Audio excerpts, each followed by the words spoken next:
আসসালামু আলাইকুম সুপ্রিয় দর্শক মণ্ডলী, আপনারা সবাই কেমন আছেন? আমি আলহামদুলিল্লাহ ভালো আছি। আজকে আপনাদের সামনে আমার একটি কষ্টের কথা বলবো এবং কিছু বিষয় শেয়ার করব।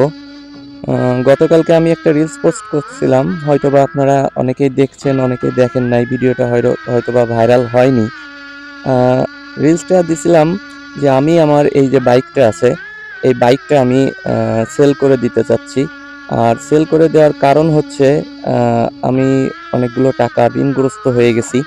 আমার ব্যবসায়িক অবস্থা ভালো না। আমি একটা ছোট বালাইনাশকের ব্যবসা করি।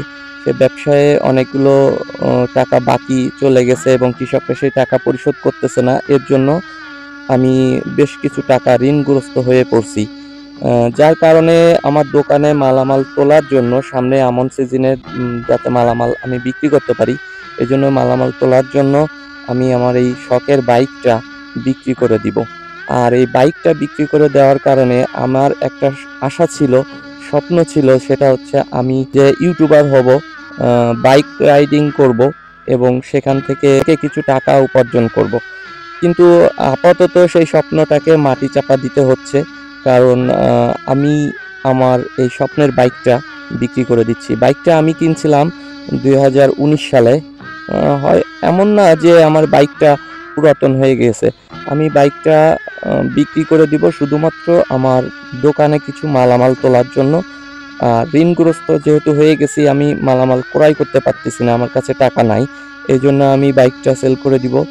হয়তোবা বেশ কয়েকটা দিন আমি আমার বাইক নিয়ে বাইক রাইডিং যে ভিডিওগুলো দেই আপনাদের সামনে, সেই ভিডিওগুলো আমি নিয়ে আসতে পারবো না। আ হ্যাঁ, আমার চ্যানেলটা বড় না। হয়তোবা আপনারা আমাকে সাপোর্ট করেন না। তবে ইনশাল্লাহ আ আমি আমার মনে আস্থা আছে, দৃঢ় বিশ্বাস আছে যে আমার চ্যানেলটা একদিন অনেক বড় হবে এবং এই চ্যানেলের মাধ্যমে হয়তোবা আমি আমার যে ঋণগুলো আছে সেগুলো আমি আ এই চ্যানেলের মাধ্যমে, এই চ্যানেলের উপার্জিত টাকার মাধ্যমে আমি সেই ঋণগুলো পরিশোধ করতে পারবো ইনশাল্লাহ। আমি চেষ্টা চালিয়ে যাবো ইনশাল্লাহ যে আমি পারবো, অবশ্যই পারবো। হয়তোবা আমার বাইকটা না থাকার কারণে আমি কিছুদিন এই ধরনের ভিডিও, রাইড শেয়ারিং ভিডিওটা আমি দিতে পারবো না। বাইক রাইডিং ভিডিওটা আমি দিতে পারবো না। কিন্তু আ আমি চেষ্টা করব অন্যান্য রিলস আমি পোস্ট করার জন্য। আপনারা সবাই আমাকে সাপোর্ট করবেন। আর আপনারা যদি আমাকে সাপোর্ট না করেন তাহলে তো আমার স্বপ্নটা একেবারেই ভেঙে যাবে, একেবারে ভেঙে যাবে। তাই দর্শক মণ্ডলী, আপনারা আমাকে অবশ্যই সাপোর্ট করবেন। আর আমার ভিডিওগুলোতে দেখবেন, লাইক দিবেন এবং ভালো-মন্দ কমেন্ট করবেন, যাতে আপনাদের কমেন্টের উপর ভিত্তি করে আমি নতুন করে একটা ভালো ভিডিও তৈরি করতে পারি। সবাই ভালো থাকবেন আর আমার জন্য দোয়া করবেন। আজকের মতো বিদায় নিচ্ছি। আল্লাহ হাফেজ।